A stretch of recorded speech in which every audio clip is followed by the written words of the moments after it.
Okay. Okay, good evening, everybody. If you could start making your way to your seats, it would be much appreciated. We will get started. Excuse me. Wow, that's an attention getter. What did I do with my minutes? I didn't do it. It wasn't intentional. Minutes. There we go. I was looking for. Testing. All right. Good evening, everybody. Thanks for being here. I'm going to call the 5 o'clock workshop to order at 5:15. Apologize for being late. For those that may or may not have been here with us, we had a joint session with P&Z, which was very productive, I think. Short and sweet. Got a lot of things kind of laid out for the direction forward, which is kind of what we're looking at. So pretty pleased with that. So thank you again to P&Z. We are in order at 17:15, so we will start with citizen comments. This is an opportunity for members of the public to suggest the addition of topics for discussion or to address topics of interest. With the presentation limited to 3 minutes, all speakers will conduct themselves in an orderly and lawful manner. All speakers will be recognized prior to speaking and will announce their name and address to be included in the minutes. Otherwise, I will call you out. State law prohibits the mayor and members of the city council from commenting on any statement or engaging in dialogue without an appropriate agenda item being posted. In accordance with the Texas open meeting law, we have one signed up for the 5 o'clock workshop, Ms. Denise.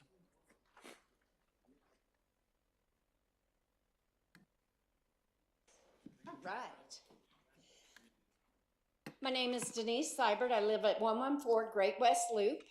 Appreciate you having the opportunity to speak, and I'm loud, so I'm backing up. We know that this TxDOT meeting is coming up tomorrow at Cadence Event Center, Wednesday from 5 to 7. What I'm seeing is if they actually do this TxDOT plan, we must have a signal light at North Point and 317. We won't be able to turn left to come in or go out of the community without a signal light at that position, because if they're going to tear up I-35, they're coming down 317, and it's going to be a real issue. So we really need to look at that as a community for our safety to getting in and out of this community without accidents. So I appreciate it. Thank you.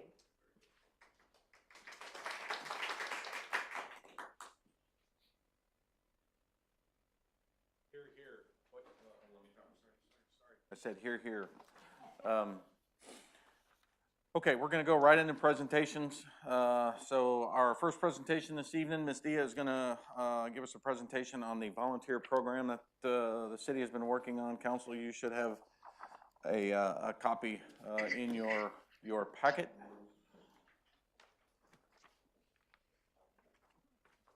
We don't have one. We don't have a volunteer, we have a...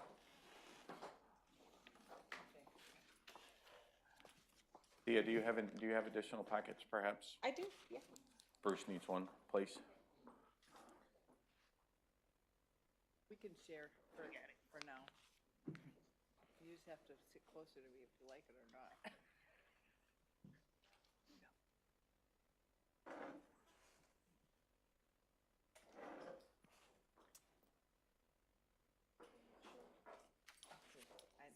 I took Dennis's. Okay, that's okay.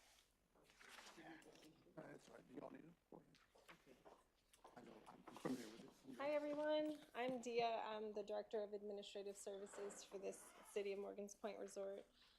Good evening, Council, Mayor. Thank you for inviting us to speak tonight. I'm grateful to be here. So tonight I'm here to talk about our volunteer program and what we're doing to improve it. We're building a program that protects the city, supports staff, and better serves the volunteers who give their time to our community. Our volunteers are one of our greatest assets, and we're very lucky to have so many wonderful volunteers that want to give their time to us. So this effort that we're pushing is about creating structure, setting standards, and like supporting the opportunities for them to responsibly serve our community safely and effectively.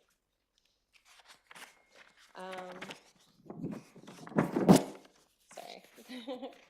So first, we have many strengths of our volunteers in our current volunteer program. We have a culture of community involvement and civic pride. We have active volunteers with diverse skills who genuinely want to help and see us improve as a community. We also have city staff who are engaged, who are supportive and willing to help in the volunteer efforts. And we have a plethora of information and access to it, best practices and resources that allow us to improve how our programs operate.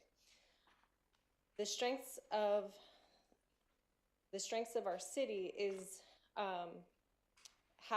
we have a lot of volunteers who are calling us to ask us what they can do for us, and we're not looking for volunteers to come and serve us.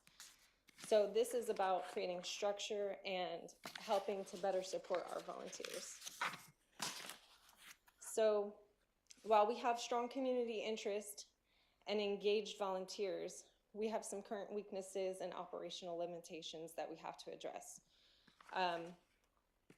First off, our volunteer efforts are not consistently coordinated across departments, which makes it difficult to share information and align resources. We also don't have a centralized system to track volunteers or their ability or their availability, which limits our ability to match the right volunteers to the right opportunities.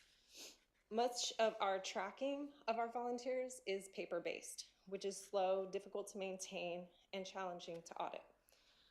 So these limitations create an additional task and administrative burden on both staff and volunteers, and increase the documentation risk on audits and our reviews. So since there's strong community interest, oh, I didn't realize you guys had put that up. Thank you, I didn't realize, okay. So yeah, slide 4, thank you so much. I feel a lot better. Thank you. Okay, so since there is a strong growing interest in volunteering, residents want to be involved and contribute in meaningful ways. So the city should be positioned to support that interest effectively. With municipalities facing liability and compliance considerations, as the volunteer involvement grows, so does the importance of having clear standards of documentation and oversight in place. So there are also there's a higher expectation for transparency and accountability from both the public and from oversight practices, from oversight perspectives. We need to be able to clearly document who's volunteering, where, and how many hours they're volunteering. So why this matters is that opportunity is before us. We have the people that want to come out and spend the time volunteering. We have it. We have now also adopted a volunteer policy, which gives us the foundation we need to operate consistently and responsibly across departments. That policy allows us to move from informal practices to intentional implementation. Centralized management will allow the program to grow in a controlled way. One that aligns with staff capacity and city priorities. At the same time, we have highly skilled and willing volunteers who want to contribute. So what's missing is the ability to turn that participation into meaningful impact. With the right structure and oversight, we can track involvement, demonstrate value, and make informed decisions. This is the point where we move from good intentions to meaningful documented outcomes.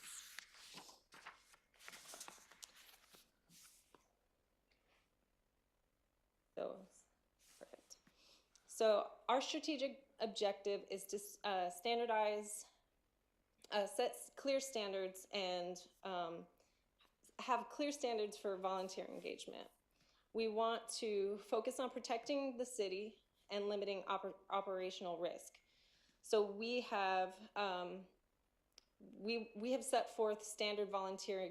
We want to set forth standard volunteer engagement across departments. It's also important to clearly establish that volunteers are here to support, not replace city staff. This distinction protects both our employees and our volunteers. And finally, we're building a volunteer program that's scalable and auditable. As participation grows, the program must be able to grow responsibly with clear documentation and measurable outcomes.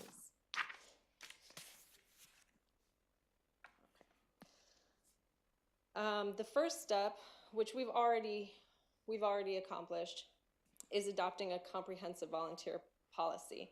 That gives us the authority and framework we need to grow and move forward. Next, we're centralizing volunteer administration, so there's a clear point of coordination and consistent standards across the board.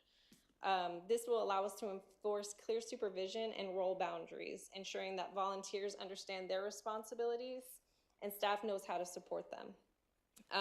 Technology is going to be a key role in this framework. Using a centralized system allows us to manage, track, and report volunteer activity accurately and efficiently. Finally, through technology, we'll be able to distribute more effectively volunteer opportunities to the list of volunteers that we have, and we'll be able to see what skills all of the volunteers that we have on file possess, so that we can better utilize our volunteers.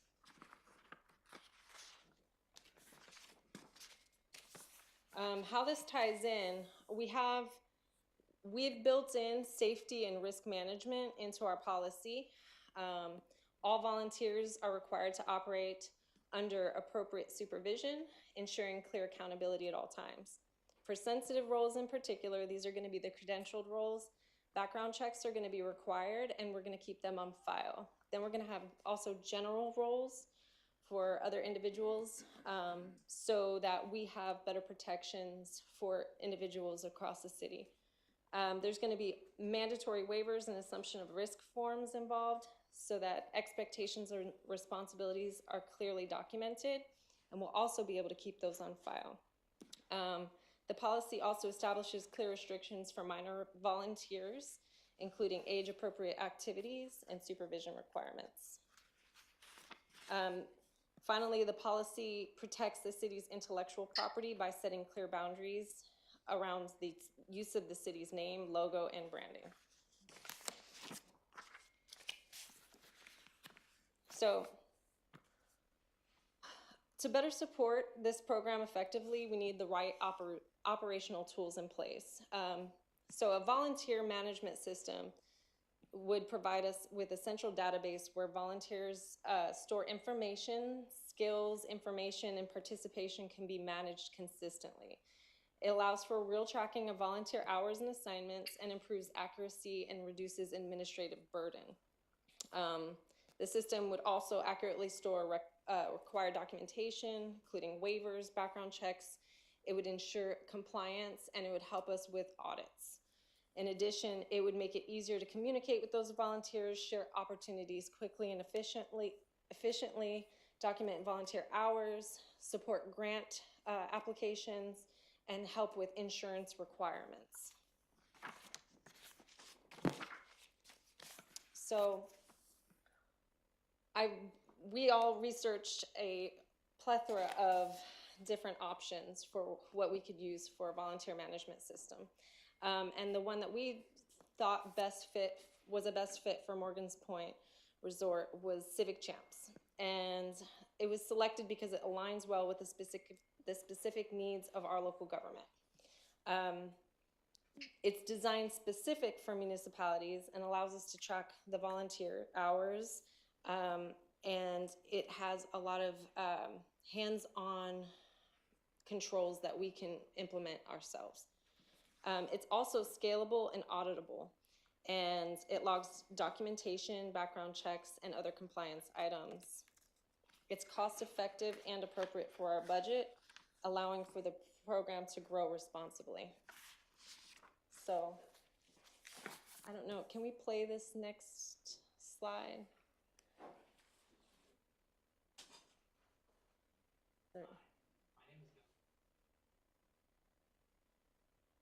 Our mission is to deliver the most intuitive, impactful volunteer management software for nonprofits and their champions.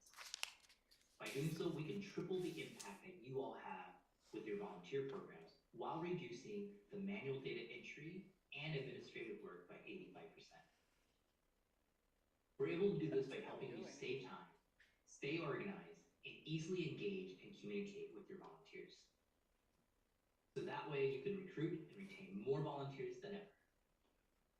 So say goodbye to your paper sign-in sheets and the mountains of paper waivers and tedious manual data entry work, because Civic Champs all-in-one platform supports the entire life cycle of volunteer management, from recruiting to training and onboarding, to scheduling volunteers, to check-ins and on-site engagement, to collecting feedback and ongoing communications, to providing easy-to-access analytics and reports. So let's take a look at what this looks like in practice. To start, here's Civic Champs volunteer calendar that you can embed on your own website. When a volunteer clicks on an event, it shows them the details of that event, including the location, time, how many roles are still available, and volunteers can then register for the event and receive a calendar invitation and will be automatically reminded 24 hours ahead of the event with day of instructions. Volunteers can also sign up on our Civic Champs mobile app, and just like on the website, they can tap into an opportunity to see all the details. Then when a volunteer shows up on site, we make it easy for them to check in just 2 taps, and that's it. If a volunteer forgets to check out, the system will automatically check them out at the end of the shift. But if they do remember, we allow volunteers to easily leave feedback or reflections. This allows volunteers to quickly engage you and allow you to quickly engage volunteers who may not have had the best experience and thus improving retention. And if a volunteer had a great experience and is feeling inspired, we allow volunteers to further their support with a donation. In this example, matching $1 for each hour they volunteer. After all, volunteers are twice as likely to donate and donate 10 times more over the lifetime of giving. And the number one reason that they don't donate is because they were never asked. As an administrator, you can also manage volunteers directly from the mobile app. You can see who is scheduled for which shift, what their contact information is if you need to reach them, and check in volunteers on their behalf. And message all of them via text or email directly through the mobile app. And to round out our platform, we also offer a kiosk mode that can launch on any iPad or laptop, with functions like those that you find at a gym or yoga studio. Now, one of the biggest pain points that we solve for is reporting. What you're seeing here is our Champions Overview tab, and across the top, volunteer managers can see at a glance how many volunteers they have, how many hours those volunteers have contributed, whether there were any donations, and what the total estimate impact is. You can also quickly update this information by changing the date selector, making it easy for you to do monthly, quarterly, or annual reports. Each row here also represents one volunteer. And just like on the app, you can message all of your volunteers or select a number of them. You can also export this data for further analysis. And then if you click into one of the names, you can see the volunteer's profile, which includes their contact information, emergency contact, waiver information, and notes that you might have taken about them. Now, if you want to see more detailed information, we also have our activity log, where each row shows one specific volunteer activity. Who did what, when, where, and for how long. It also shows any reflections that volunteer may have had along with their sentiment, the little smiley faces that you see. And this allows you to quickly glance through the data to see which volunteers you might want to reach out to and engage. Again, helping with retention of volunteers. Finally, Civic Champs is excited to have a beautiful integration with Razor's Edge NXT, bring our volunteer directly into your donor CRM.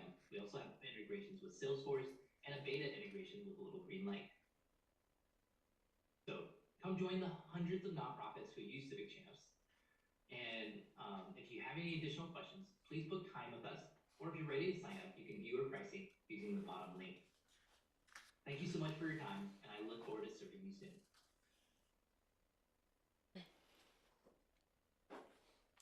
So with that said, Civic Champs is trusted nationwide. It works with hundreds of nonprofit organizations and municipalities across the country.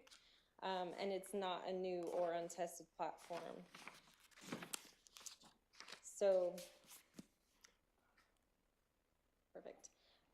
So Civic Champs improves administrative effectiveness across the entire volunteer life cycle, from recruitment to onboarding, scheduling engagement, retention, and reporting.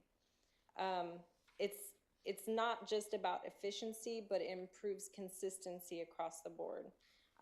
Volunteers are recruited and onboarded the same ways. Schedules are clearly managed, communication is streamlined, and reporting is reliable. Ultimately, it allows staff to spend less time managing paperwork, staff and volunteers, and more time supporting volunteers and city priorities. Sorry. So we're gonna have a road to travel in order to make sure that we implement this system properly. So we're gonna go through several phases, 4 in general. Phase 1 focuses on setup and preparation, including configuring the platform to our needs, finalizing forms, aligning departments, and ensuring that expectations are clear so that volunteers remain engaged. Phase 2 will be department rollout. Volunteer opportunities will be onboarded gradually, and appropriate training and safeguards will be put in place. The platform does help with training, so all of the volunteers who are credentialed will have access to become admins to the platform. They will lead their departments, and they will be trained in the setup so that they can walk through it. And they take their time, they're very responsive. I've spoken with them multiple times. They always answer, and they're wonderful in responding to emails. Phase 3 focuses on volunteer engagement and communication. This is where structured outreach begins and participation is coordinated through the system. And then phase 4 is ongoing. It's about monitoring and reporting, rinsing and repeating. Throughout the process, we'll log participation hours, our impact, and make sure that compliance is being tracked. So this is really, it will be not only a tool to make sure we remain in compliance, but it will also help us with grant opportunities and ensure that we're, staying on the right track to maximize our potential so that we'll see what we're doing around the city. So we estimate that phase 1 will take about 30 days. It'll be fairly quick. I've already spoken with the individuals from Civic Champs numerous times, and they're really easy to talk with. So phase 1 will happen in about 30 days. We just work with them on the setup and the preparation, the configuration of the platform for our city's needs. Phase 2 will be between 30 to 60 days and involves phased department rollout, so that we're making sure that each department volunteers has everything that they need. Phase 3 will be volunteer engagement and outreach, when structured communication begins and participation expands in a coordinated way. And stage 4 is ongoing, and we'll be monitoring and reporting as we progress through the system. So finally, I know we have a lot of volunteers, and there's a lot of volunteers that actively participate. I just want to say thank you guys. You are the heart of our community, and we really appreciate you. Your time, your service, your dedication really makes a meaningful difference in our city, and we are absolutely grateful for the impact that you've made on our city. And we are hopeful that through these changes, we can better support you, protect your time, and ensure that we can make sure you stay safe and organized in all that you do. So we appreciate you guys. Do we have any questions? I've got one that is probably on everybody's mind. Okay. Nobody wants to throw that elephant under the bus. Okay. How much is this gonna cost us? You know what? Thank you for asking. What is the, So, if you don't mind for a moment, I actually forgot my paperwork. Give me just one moment.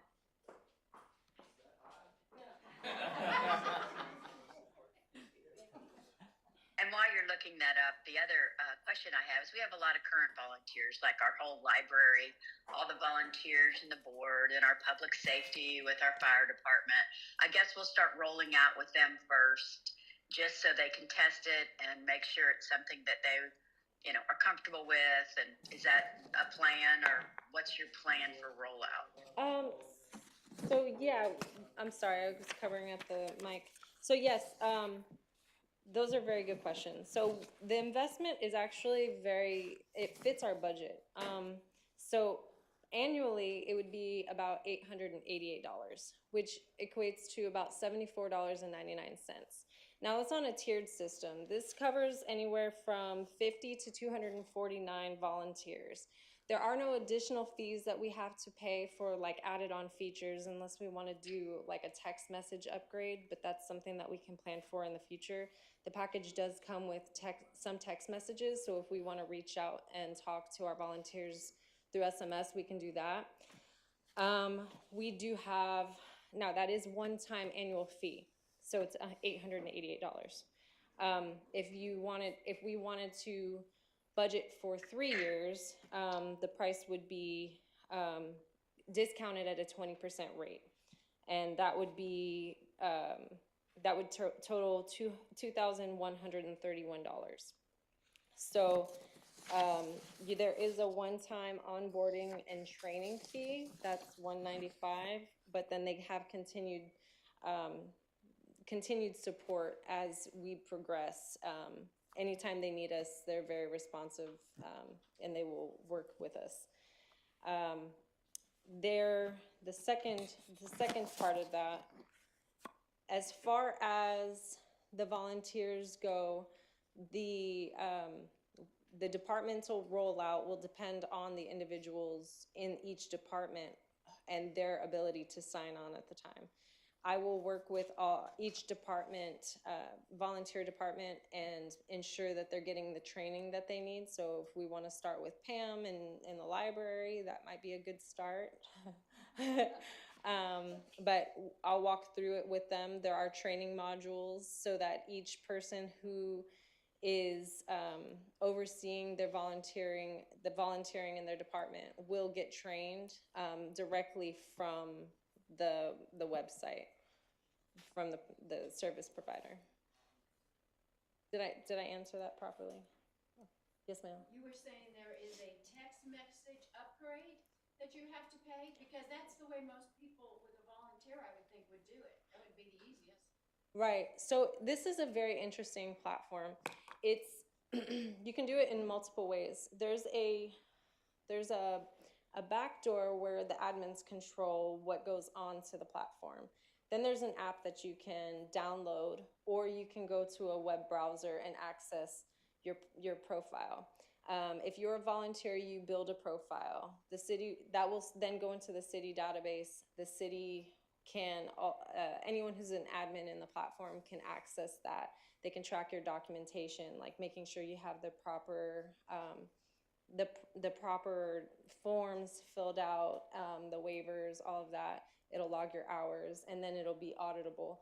It's kind of like what we're already doing in a sense, except it's more streamlined and in one spot. It'll reduce our paper burden. So like we'll be printing less, using less ink, storing less, and it'll all be in one centralized database. So they'll be hosting basically our information and providing us access to that. But with that said, you can access your volunteer profile in numerous ways. If we wanted to do push notifications, we could do that if that's something that we wanted to upgrade to. There are a certain set amount, I can't think of it off top, that automatically come, but you can upgrade and have the larger package if that's something that we really wanted to start working with. This system, excuse me, So this system is actually gonna track volunteer hours, so it, way I'm understanding it, correct me if I'm wrong, is that you can justify the cost of this system by how many hours the volunteers are working and reducing the amount of hours that staff would spend doing the same task, is that correct? Yeah, absolutely. Yeah, because we do have to log volunteer hours and make sure that we have it all auditable. So it would automatically log it when someone checks in. It would basically get you checked in. And the other good thing that I forgot to mention about this is that say you have someone who has had bad behavior, you can actually log them out from being able to check into a volunteer event. So it would make us a little bit more protected, a lot more protected. You can, we also add the background checks to the individual's profile so that we know that we're having the right documentation. And that's something that we did build into the policy. We want to make sure that everybody who's working with children or individuals who have, some type of extra need, or elderly individuals, anyone that's an at risk in the population, we can protect them from any additional risk, and we can do it all right then and there. It's not going to be digging through mountains of paperwork to figure out whether each individual person has the right paperwork. It'll all say it right then and there on the app. So is there gonna be one staff person that's overseeing this whole project and doing the data entry, that type of thing, or how does this thing work? That'll be me, but that doesn't mean, just because I'll be overseeing it and making sure that it works and moves as it moves forward, doesn't mean that I'm going to be replacing the volunteers, the leaders. They're going to remain our credentialed volunteers. They're going to be, right there working with us, but we'll all be working together, but I'll be making sure that we have everything that we need for the sensitive roles that we're going to have in the city. Will this reduce the city's liability if a volunteer gets hurt or something on the job, or? We actually already built that into the policy, and there are going to be additional waivers that we're going to have for specific tasks that we're going to need for them to sign. And once they sign it, it'll be uploaded into their profile. So God forbid, if we're doing it the paper way, it's very easy to lose a paper, So if we don't have that paper on file, then we're not protected. But with this, it's automatically digitized. Yeah. I was gonna follow up on Yes. that. Just go ahead and finish up and I'll follow up on that. Okay, sure. But with that, it's all already just uploaded. It's there. It's ready for a report. So.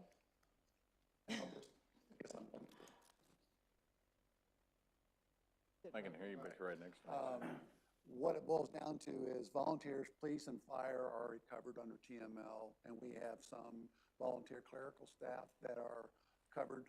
However, we do not have coverage for outdoor activities, so that's something I'm working on with Kelly and TML. So we will be, no doubt, adding some of that on there, because there's some outdoor activities the city is involved in where there is no protection. If someone gets their foot run over or something like that, we'll have to be able to provide some type of coverage for that. But that's still being hashed through. I need to know the number of hours. We got the rate from TML. We'll need to see what activities council sanctions for this kind of activity and coverage. Well, this will help finding grants where we can get reimbursed for volunteer hours, I'm assuming, make it a lot easier, right? Yes, sir. It would be. Mm-hmm. And then, can council see a copy of the policy? Sure. Do you have it? We'll just send it. We'll send you it as an attachment here in the next day or so. Yeah. We'll get you a copy. Yeah, I'll send you a copy. Actually, once I'm done here, I'll just email you the copy. Okay, thank you. You're welcome. Great stuff. Who does the background checks? That'll be a third party that we've already been using for our employees, and yeah. And Yes, ma'am. involve quite a bit of money for all volunteers we have? Well, that's only going to be the credentialed volunteers. We have a separate distinction between credentialed volunteers and That's what I was gonna ask. general. What constitutes a volunteer? Well, anyone who spends time giving service. So, like, if you're working with sensitive information or with children or any instance where someone can, you know, where there's liability and there's someone else that they have to be responsible for, so to speak. And police and fire don't already have that in place?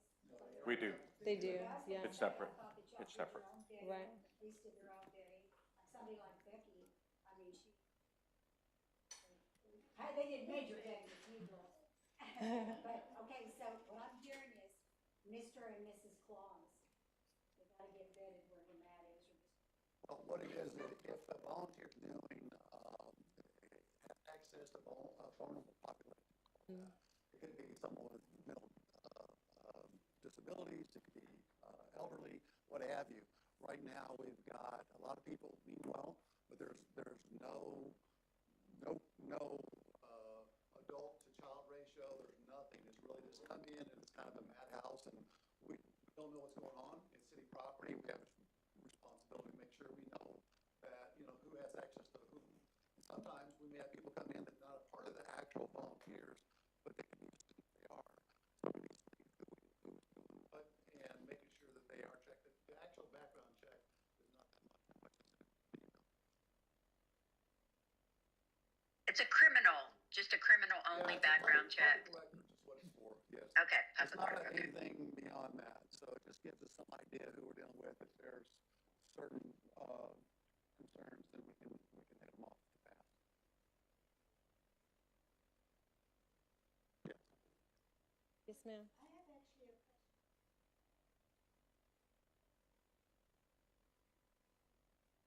Are the civic organizations like for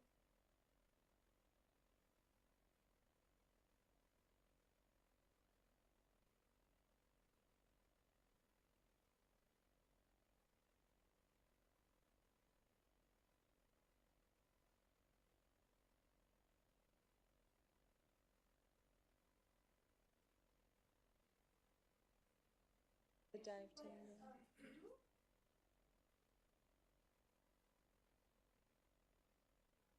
what other volunteers The librarian. What other volunteer?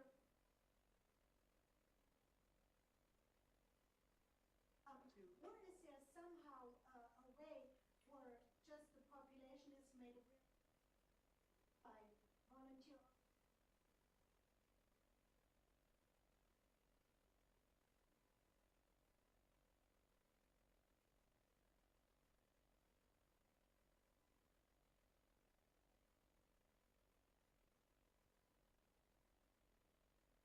For the police and the fire?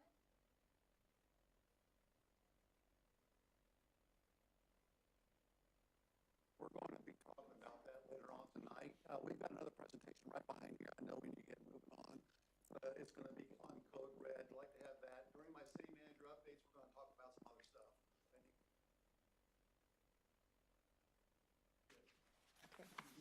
All right, Yep, thank you, ma'am. Matt, are you ready? Thank you. Thank you, Dia. Thanks, Dia.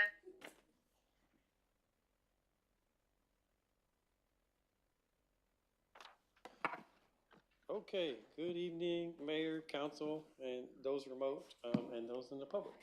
I'm here tonight to talk to you about Code Red. Some of you in the audience and council are familiar with Code Red, and some of you may not be. So that's what I'm going to hear tonight to tell you about.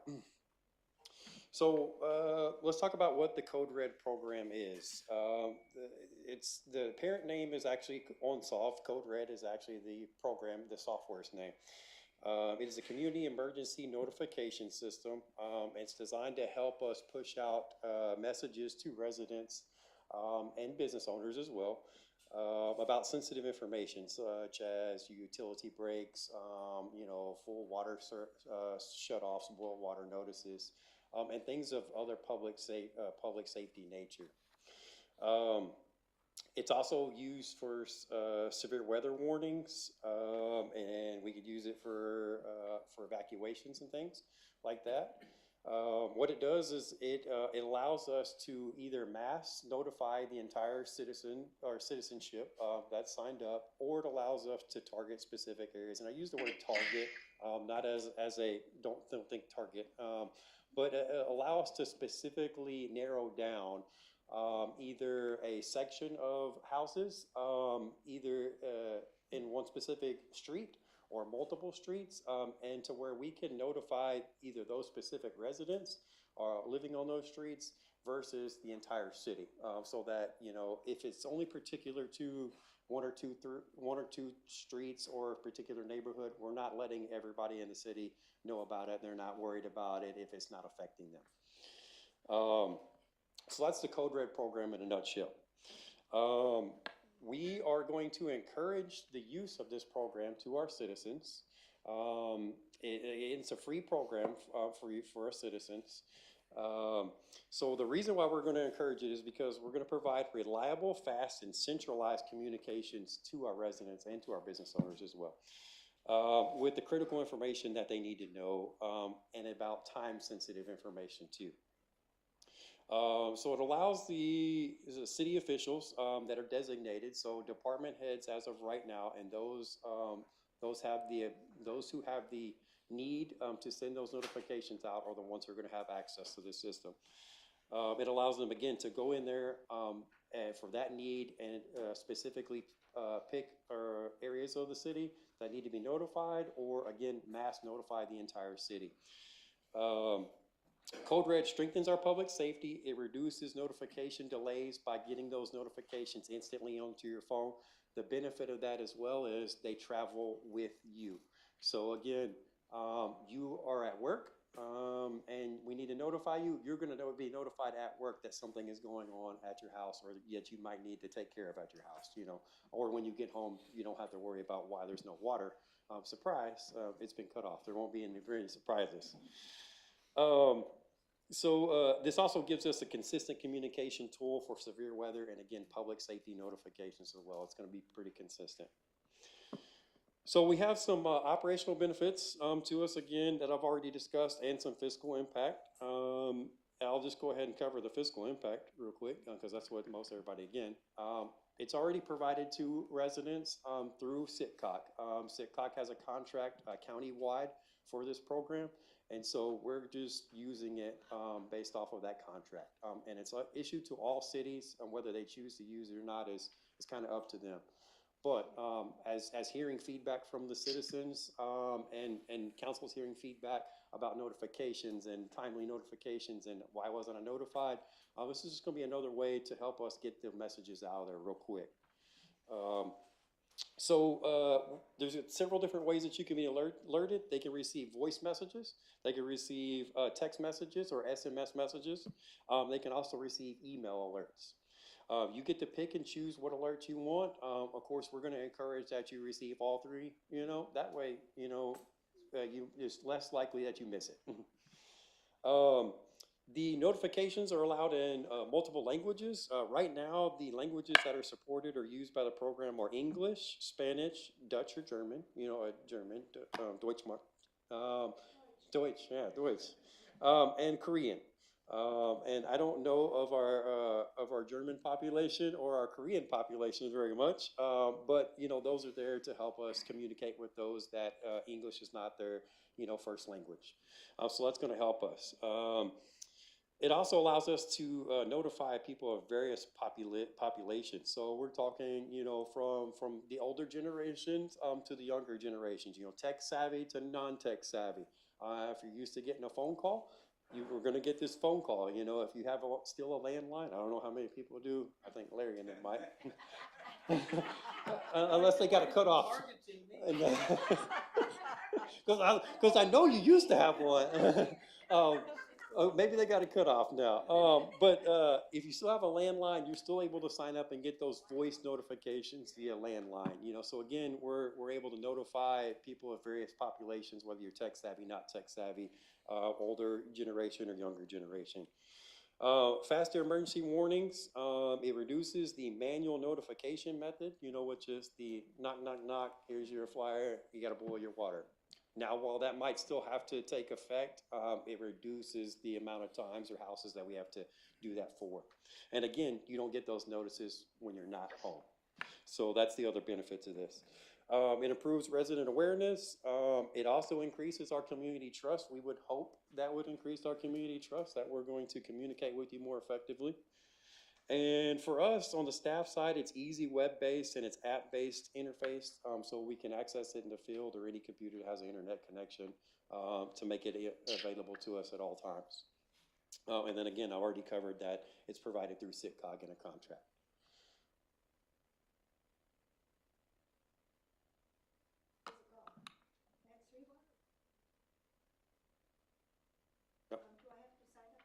So I'm going to cover that in just a second here. The use cases that we're going to use Code Red for, right? We're going to be boil water notices. They're going to be utility disruptions. So we're shutting your water off, or we're shutting the entire city's water off, which, you know, hopefully we're going to work on that too. So that's less likely of an impact. We can try and lower that down as well. You can opt into severe weather notifications as well, separate from other notifications, which we encourage the severe weather notifications as well. Evacuations, if we're going to need to evacuate, that's going to be a notification system as well, in addition to shelter in place orders as well. When we have outdoor warning sirens, we only have literally 2 options to choose from as far as sounds for those. That kind of limits us to, you have a tornado or a severe weather event and something else, we miss all the other ones. So this will help us narrow down that. And then the possibility of missing endangered persons, people with developmental disorders or things like that, that are missing, and we need the residents' help to try and locate them. All hands on deck kind of thing can help us out. So that's kind of what it is. So now the resident experience. The resident experience is great. We're going to encourage that residents use the mobile application. So they do have an iOS and an Android application. We encourage that you download that application and go through that application sign-up process. It will automatically, based on your address, kind of put you into our group. The benefit of using the iOS or Android application is it follows you more. So let's say you travel to a family member's place, and that particular city uses Code Red as well. If they have an incident that they push out via that, based on your app's location or your phone's location using your GPS, you will receive that notification even though you are not a resident of that community. So there's another benefit that as well. And again, it travels with you. And so you could be out of town and know what's going on at your house or your business. It's based on their contracts. And again, they're just another paying company. So if you pay them, they'll take your money. So it just depends. I don't have all of their clientele, and I don't know that they would share all of it, but it's just based on their clientele. So that's what we're going to do. Now, if you want to sign up, you don't want to use your smartphone. So I've got a QR code here right on the screen. There's also some flyers back there or handouts in the back that cover this entire presentation. You can scan that QR code. That'll take you to the online sign up. But again, we're going to encourage you, just download the app. If you know the app, download the app and do it that way. Or you can sign up on this line. It takes a little bit longer this way. But again, it also. So right now, I will tell you, based on the when we logged in and looked, there's only about 150 residents signed up in this entire city. And we don't want this to be like voting, where you only 13% show up. We want this to be 100%. So we would like that. We would like to encourage all residents, go in, download the application, and sign up. Again, it may tell you.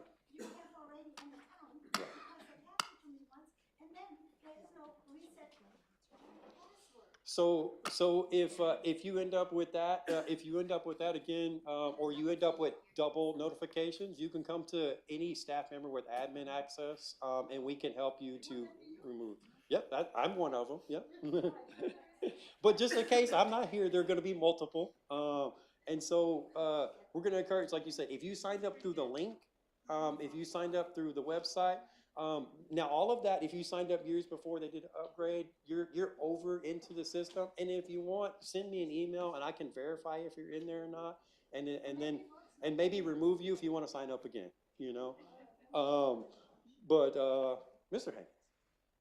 I turned off Amber Alerts. Is this separate from that? Yes, so this is all based on a text message, a phone call, or email. Or if you download the app, it could be a push notification through the app and or all of the above, depending on, like I said, if you download the app and you also want SMS, and voice and email, it's gonna give you all of them. So there's less likely of a chance you missing it.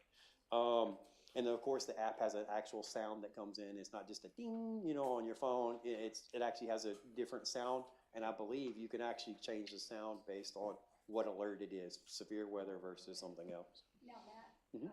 so like if there's a water boil notice and it goes just a certain group, Mhm. okay, how does that water notice get on Code Red? Does it go through you, or does Stephen have to apply for it? How is that done? So Code Red, so Fire? yeah, so again, we're gonna have all department heads will have access to that. So myself has access, Chief Sibley, Chief Hodge, the BJ has access. So all departments have access. So we all have the ability to do that. We all have that training and we have that ability to do that. And then Dia has access as well. Kelly's going to receive access, and Mary will. So, I mean, just about every department head will have the access to get that. And then again, also if we have an older generation that needs some help signing up or whatnot, we're any staff member, any one of those staff members with access can go in and manually add them to the database. It's a little bit more tedious process, but we could assist any resident through that process as well. But the department heads would know if there, let's just use the water, because that's kind of a big issue. Right. Okay, so Stephen would know it's his responsibility to either put it on Code Red or to get in touch with somebody in the administration part.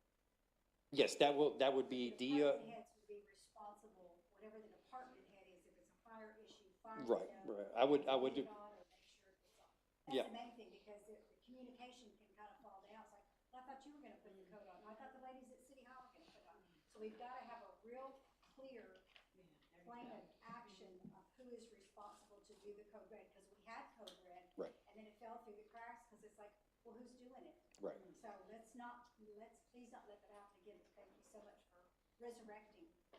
Yeah, and again, like I said, we only have about 149, I guess, if I'm not mistaken, 149 residents that are signed up, and I don't know if that's old or new.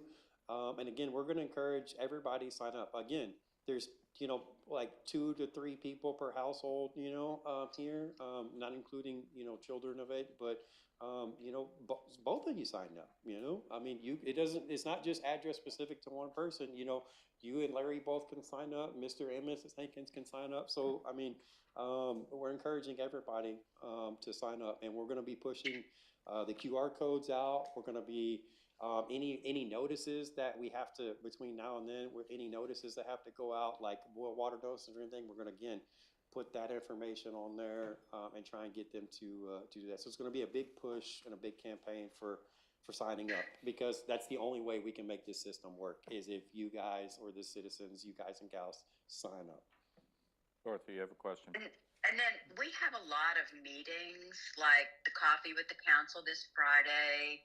The library has a volunteer day where 10 people come. We've got the, can't remember the name of the group now, they've changed their name, but the elderly seniors. Explorers, They, no elderly. Explorers.